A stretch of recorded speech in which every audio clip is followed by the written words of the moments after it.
तो जैसा कि आप देख पा रहे हैं एनसीईआरटी क्लास 12 और ये मैट्रिक्स का जो है चैप्टर है 3.3 क्वेश्चन नंबर 4 में इंटर कर चुके हैं। और यहाँ पे एक मैट्रिक्स दे रखा है ए डैश इक्वल टू ये और मैट्रिक्स बी इक्वल टू ये। तो हमें फाइंड करके दिखाना है कि ए प्लस टू बी का होल डैश जो है क्या होगा। बहुत ही सिंपल ही कहेंगे, कोई ज्यादा भारी भरकम है नहीं। यहाँ पे जो है ए डैश है, यहाँ पे बी मैट्रिक्स है और हमें मान निकालना ए प्लस टू बी का होल जो है ट्रांसपोज। तो सबसे पहले जो है कैलकुलेशन के लिए आपको बताया है करना क्या है कि जो गिवन में दिया है उसको लिख लेना है। ठीक है, कोई भी प्रश्न अगर आए तो सबसे पहले क्या करना है, जो गिवन में है उसको नोट कर लीजिए। यहाँ पे देखिए ए डैश और यहाँ पे देखिए ए है, तो दोनों में अंतर है। क्या दिया गया है, ए डैश इक्वल टू है -2 3 और 1 2। जब ए डैश पता है तो ए निकाल लो, इसलिए हम कह सकते हैं कि ए डैश जब इतना है तो ए। इसके लिए हम बताएं क्या कि इसके रो को जो है कॉलम बना दीजिए, रो को जो है कॉलम बना दीजिए, पहला रो को पहला कॉलम। तो क्या हो जाएगा -2 3, दूसरा रो को दूसरा कॉलम यानी कि 1 2। ठीक है, और दूसरा तो बी दे ही रखा है, इसके लिए तो रोने धोने की कोई जरूरत नहीं है, जो दे रखा है उसी से काम चला लेना है। 1 2 ये हो गया। अब सीधे सीधे चलते हैं कि मान किसका निकालना है, तो a प्लस टू बी का होल ट्रांसपोज निकालना है। अब किसका मान निकालना है, a प्लस टू बी का होल ट्रांसपोज। इसका मतलब आप समझ पा रहे हैं कि a प्लस टू बी का मतलब b में जो है 2 से गुना करना है। तो यहां पे लिख लेते हैं पहले मैट्रिक्स a है हमारा -2 1 और 3 2 प्लस 2 इंटू मैट्रिक्स बी यहां पे दे रखा है -1 0 1 2। ठीक है, और इसका जो है ट्रांसपोज लगा देते हैं, कोई दिक्कत नहीं। चलिए 2 से गुना कर देते हैं, यहां पे ले लेते हैं। ठीक है, यहां क्या करते हैं, पहले 2 से जो है गुना कर देते हैं मैट्रिक्स बी में। तो नया मैट्रिक्स जो मिलेगा उसके पहले हम लिख लेते हैं मैट्रिक्स ए को -2 1 और 3 2 प्लस 2 से गुना कर दीजिए। तो जैसे ही 2 से गुना करेंगे तो गुना करने के लिए बताया आपको प्रत्येक अवयव में जो है 2 से गुना कीजिए, 2 और ये हो गया 4। कोई दुख परेशानी कष्ट पीड़ा नहीं है, बहुत बढ़िया। अब यहां से देखिए क्या, इसको ऐड कीजिए, ऐड करने के बाद क्या हमें मिलेगा, वही मिलेगा जो मंजूरी खुदा होगा। 0 1 1 3 2 5 और यहां हो गया 4 दे 6 ट्रांसपोज। ठीक है, अब देखिए ट्रांसपोज का मतलब क्या हो गया, डैश का मतलब क्या, इसको जो है पलटना है। ठीक है, इसको जो है पलटना है, तो नया मैट्रिक्स क्या होगा कि इसके प्रत्येक रो को जो है कॉलम बना दीजिए। तो -4 1 और ये हो गया 5 एंड 6 और फाइनल जो है यही इसका जो है आंसर हो जाएगा। तो कितना इजी था, चीजें जब आपके काबू में है, जब आप जानते हैं तो प्रश्न को सॉल्व करना तो काफी इजी हो जाता है। इसी इजी को और इजी करने के लिए मिलते हैं नेक्स्ट प्रश्न में, तब तक के लिए का क्वेश्चन नंबर जो है 5 है और 5 में जो है 2 मैट्रिक्स दे रखा है। मैट्रिक्स ए और मैट्रिक्स बी अवयव के लिए सिद्ध करके दिखाना है कि whole transpose of A B equal to है transpose B into transpose A. इसका मतलब समझ में आया कि मैट्रिक्स ए और मैट्रिक्स बी को जो है गुना कीजिए, गुना करने के बाद जो मैट्रिक्स प्राप्त होगा उसका ट्रांसपोज निकालिए और वो बराबर होना चाहिए। पहले बी का ट्रांसपोज निकाले, फिर ए का ट्रांसपोज निकाले, फिर दोनों को गुना कर दीजिए। गुना करने के बाद अगर दोनों इक्वल आ गया, वाह, तब तो आपका वाहवाही है।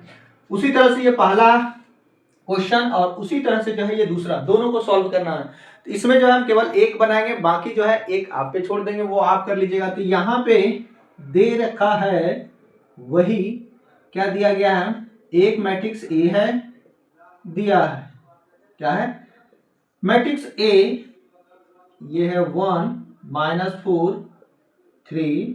ठीक है, ए दिया है तो ए डैश निकाल लो, बी दिया है तो बी डैश निकाल लो, और क्या इसमें, इसीलिए यहीं पे ले लेते हैं। ठीक है, ए डैश क्या हो जाएगा, क्या बोले, रो को जो है कॉलम बना दो, रो को कॉलम, रो को कॉलम या कॉलम को रो, तो क्या हो जाएगा 1 -4 -3। आपको बताएं कि कॉलम को जब रो बनाना है, कॉलम को जब रो बनाना है तो एंटी क्लॉकवाइज दिशा में घुमाना है आपको, और रो को जब कॉलम बनाना है तो क्लॉकवाइज डायरेक्शन में घुमाना है। इसको हम ऐसे घुमा दिए, है ना, इसको ऐसे घुमा दिए, ए डैश निकल गया। लेकिन यहीं पे अगर हम बी, देखिए ये बी दे रखा है, और इसकी बात करें तो -1 2 और 1, और इसका अगर हम निकालें बी डैश, तो देखिए ये रो है, इसको कॉलम बनाना है तो क्लॉकवाइज डायरेक्शन में जो है इसको मूव करा देना है, ठीक है, सारे एलिमेंट्स को।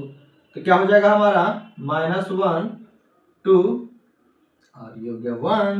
बस अब करना क्या है कि यहां से ए बी निकालते हैं, फिर यहां से ये निकालेंगे, ठीक है। अब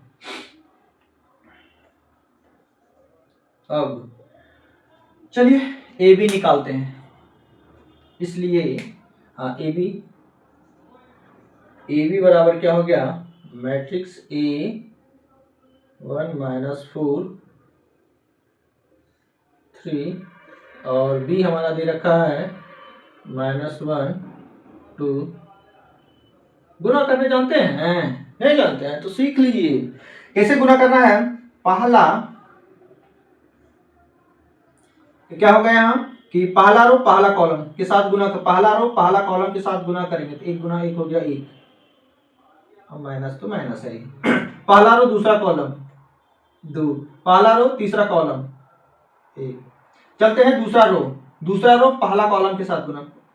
देखो दूसरा रो ये है, पहला कॉलम में केवल 1 है, -1 है, और दूसरा रो में जो एक ही अवयव है वो है -4, तो इन दोनों को गुना करेंगे तो 4 -4 × 2 -8 -4 × 1 तो -4, ठीक है।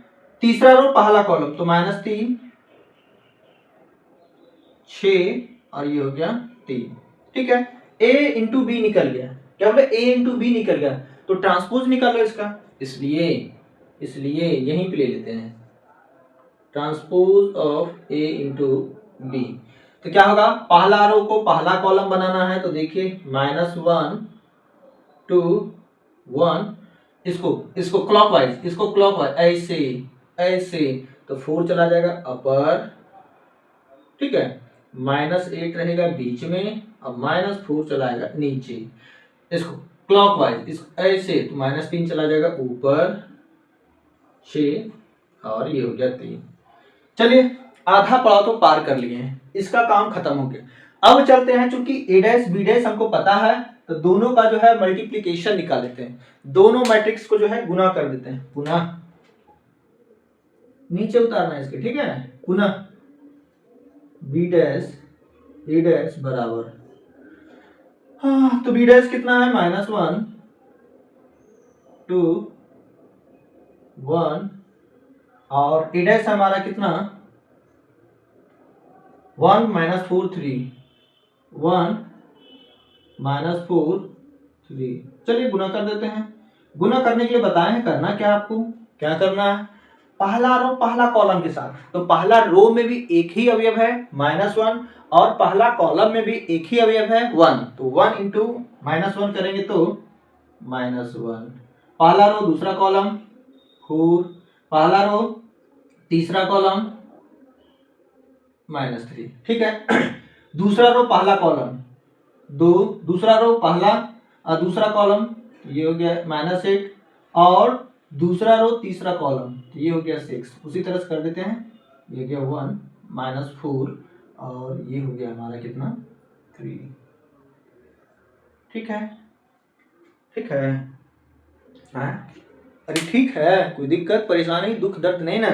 अब देखिए यहाँ पे कि ए बी का होल ट्रांसपोज, इसको ऐसे नहीं लिखना है, इसको ऐसे लिखना है, ठीक है, ट्रांसपोज ऑफ ए बी और बी डैश इंटू ए डैश, दोनों का अगर वैल्यू देखें तो दोनों का सेम है, -1 2 1 -1 2 1 4 -8 -4 -3 6 3।